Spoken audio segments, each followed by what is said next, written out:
Welcome back to the Energy Sovereignty Project. I hope everybody had a happy 4th of July.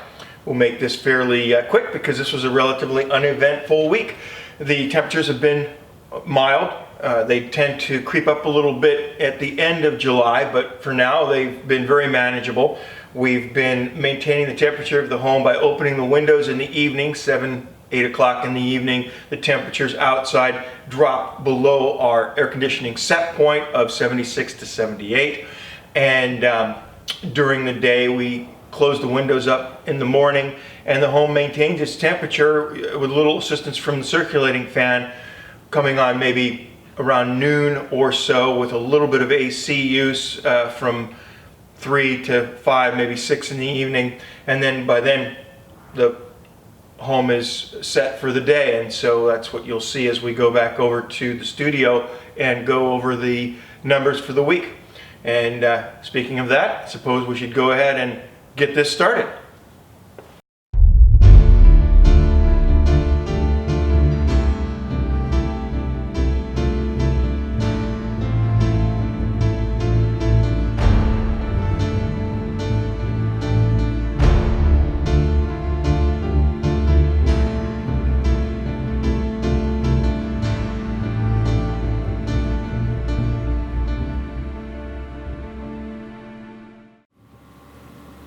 All right, well, let's get started and make this video as short as possible.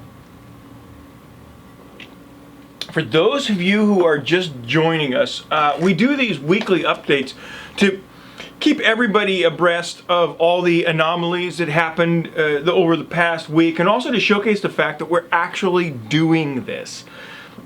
This is a daily account of an actual household, not a lab-generated test, but it's done to see an actual household and see how an actual household manages with an attempt at energy sovereignty in a way that I hope everybody can relate to. That said, these weekly reports are often a little dry. Probably not for everyone, especially if you came here from something like the Maxwell video, and certainly if you came here from the e-skateboard video, you're going to be completely lost. So one thing that I'm going to start to do at the beginning of these weekly reviews is to go over any anomalies and any kind of special circumstances or tests that we've done first. That way, if you're here for those kinds of special reports or system performances, then you can get what you need really quickly and you don't have to watch the rest of the video. And for those of you who are interested in a day-by-day performance review of the system and you want to hear my brilliant and insightful commentary, you can go ahead and continue to watch. So on to the good stuff.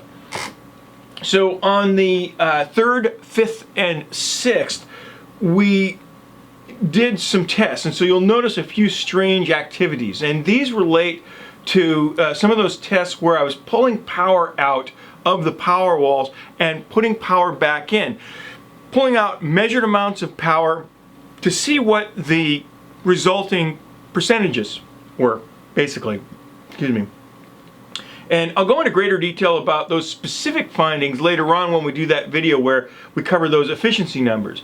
But I'll give you a quick review of some of this stuff now. Because we know that at 100% the batteries are just over 80 kilowatt hours of power, we can use that number to check a couple of things. Firstly, last month I did 3 tests to test the linearity of how the battery records capacity as a factor of percent. And so the range from 0 to 100% is 82 kilowatt hours. Verified on several different occasions. And so 50% shows approximately just what that 10% loss nearly exactly mimics, and that brings us right down around that 40 kilowatt hour range. At 25%, we're a little under 20 kilowatt hours, and then at 10%, it's showing about 8%, about 8 kilowatt hours. And so what this tells me is that the battery is currently calibrated very well, and it's providing the owner with a very accurate representation of its available power. But it also tells me that it's got a little bit of fudging going on. And so this is verified by the fact that when one logs onto the gateway, you get that variation between 2 and 5%. Now, what that means is, again, is that it's designed to be trued up to account for those losses. And the rationale, I suppose, is that during the day you're continuously charging as well as you are discharging the battery, and so it's just trying to keep a relativistic accuracy between the percentage that it shows and how much actual power you have in the battery. I'm going to say that it's accurate, but as you'll discover when we go over that video where I painstakingly examine where those losses are taking place, you'll actually understand why that fudge factor is there, and that it is accounting for a very specific variable within the Powerwall. Again, no spoilers. You'll have to tune into that when I go through it. And so I'm still compiling all of the data to that, and I'll release that at the end of the month when I'm ready. Again, you have to be very careful with raw data. When you look at raw data, it doesn't necessarily give you the truth. It gives you a truth. It gives you clues to what is really going on. But because this system is relatively complex in the way that it deals with things like the power coming in from the inverter, what happens to the power when it gets stored in the Powerwall given a period of time, and then what happens when you retrieve that power back out to some usable state. And the car throws into it a whole nother series of variables. And all of these, if we're going to honestly look at how this presents itself in totality, we have to examine all of these little areas, all these little variables. And then as a conclusion, we'll then start to look at ways that we can mitigate those losses. How can we treat the system? One subscriber says, well, you should never charge the car off the batteries. Well, that's not really practical, is it? Because the reason you have the batteries is because you're collecting sunlight while you're at work. And so you do ultimately need to be able to use that battery power.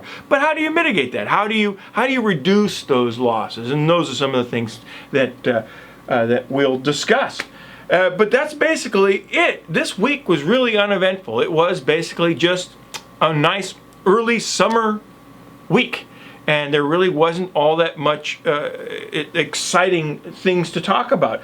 I will add one other piece of interesting information here. We'll go ahead and pull this up.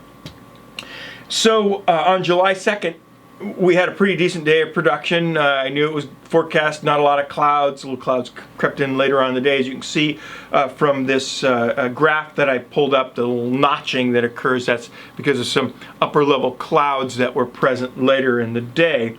But I thought that I'd briefly revisit that experiment where we tried to track the home and turn up and down the charge on the car and turn on and off the appliances and that kind of a thing. And so then this is the result of that. So as you can see, it was only a partial test. I decided to go ahead and start this because we actually had 100% charge in the battery, and so I wasn't going to sacrifice anything by, I pull out too much or whatever. So we'll just go ahead and, try and keep it around that 100% mark, and the day isn't overheating, so then I'll go ahead and try that. Well, I ran the test from about 2 p.m. till about 5 p.m. when, quite frankly, I just gave up. It's a lot of work. And really, it's a lot of work for not a lot of benefit. But one of the things that it did teach me was that doing that for a system, if you have an automated system to do that while you're not around, it really is quite limited in benefit.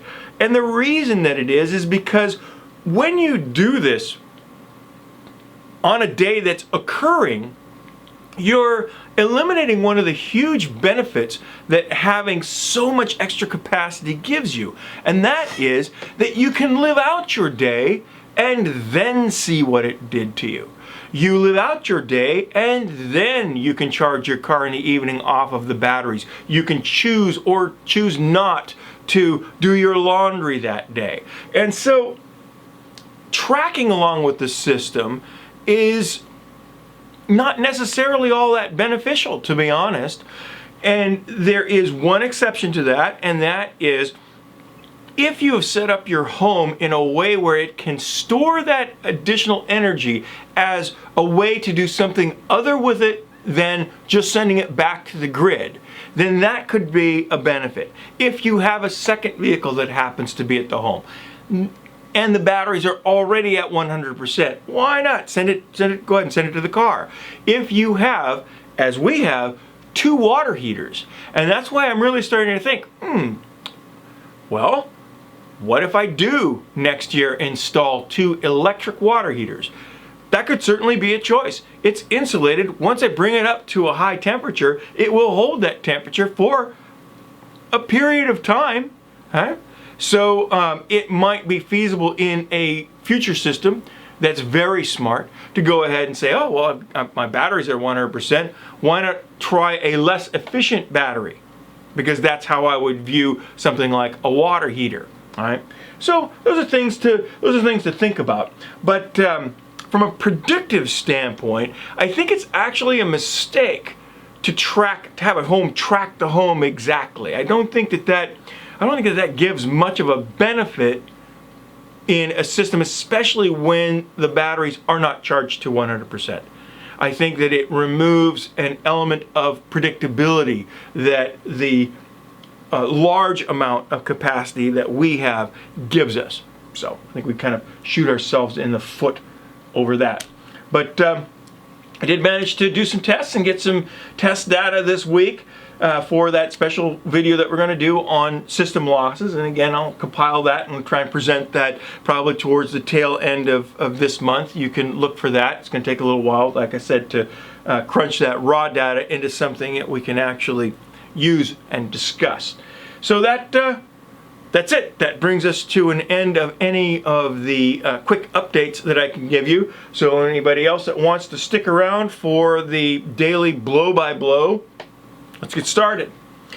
So now on to the regular week in review. So we have on the first, of course, average driving, mild temperatures. We wound up hitting that 100% briefly. Small amount of power was sent to the grid.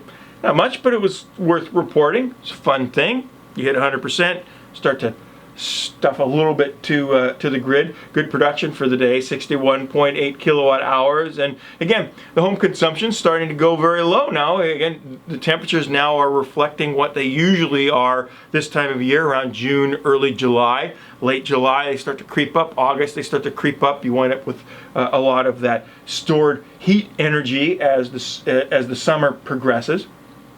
And then to the notes, that's what I just said was basically borne out there.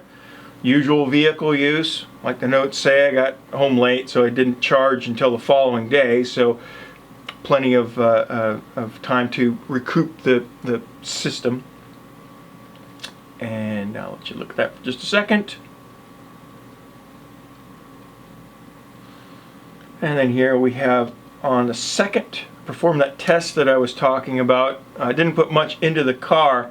I did that to make sure that I'd be able to reach 100% on the third as planned, so that then we could do that meter discharge test. And so as a result of that, we wound up sending a whopping 24 kilowatt hours to the grid. And the notes for the second, again, basically just what I said. You got the usual vehicle data there. Let's look at that for a second as well.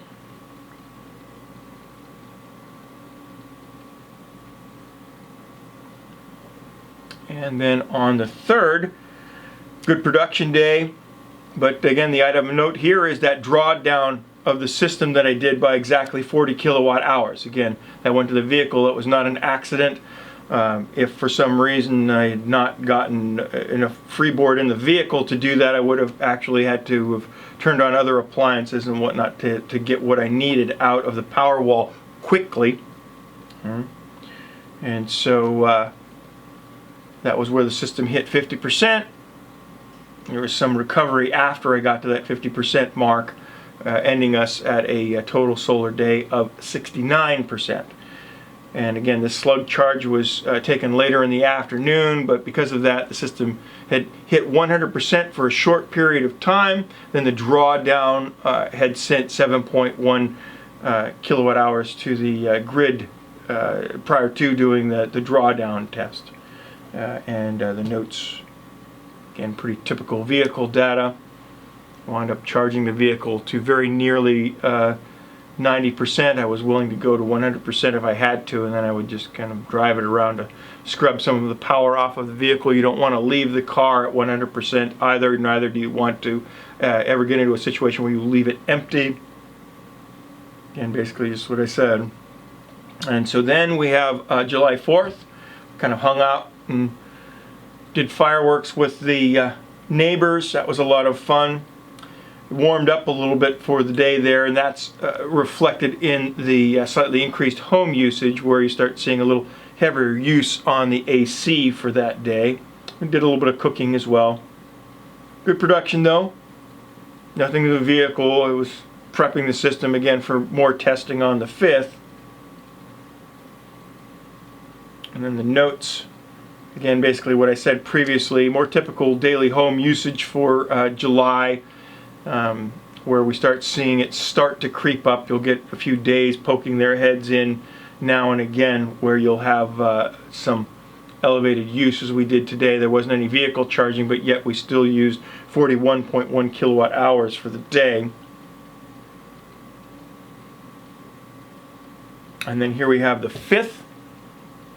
Another drawdown test was done, discharging to 50% right at the time of total solar day.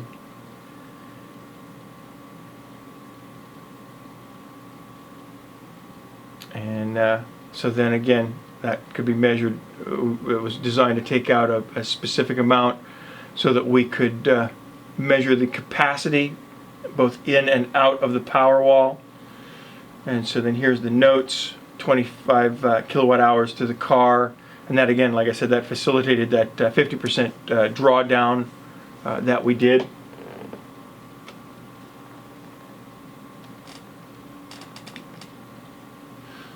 And then July 6th, we took on a morning charge for an out-of-town trip. Good production. And this was a slightly reduced production day. I didn't put it as a partly cloudy day. I have some criteria that I use for that as far as how much fracturing we see in our curve. If the curve is simply reduced, then I might eventually record that as a hazy day or a foggy day. But for partially cloudy days, that generally insinuates that there is some jagged rippling during the day that then compresses our overall power presentation or power production. But that was not present today, so I left it as a sunny day. And so then we have the notes, vehicle data there, 11 kilowatt hours to the car, basically just to facilitate the errands that I needed to run. I needed to get out of town, so 100% was needed to bring it up to 100% to do our round trip to the Bay Area. And then on the 7th, this represents our return trip, obviously. And so then we wind up taking a large slug to the car when I get home. Again, you don't want to leave the car at nothing. And then also I needed to run some errands that day, and so I did need to pull a little bit more than I usually do, and so wound up pulling basically 100 miles, 37, a little over 100 miles back to the car, 42 kilowatt hours I went to back to the car. And then the notes, again basically at 42 kilowatt hours to the car, that brought the ending range of the day to 140 miles. Let you look at that for a second. And then July 8th, finally on the 8th, good production. That brought our total solar day to 81%. Again, working late, I didn't get a chance to charge the car on the 8th, and so that day's charge will appear on the 9th. Let's look over that for a second. 62.8 kilowatt hours of production. That was a nice day. And then the notes, again, basically just that, vehicle data.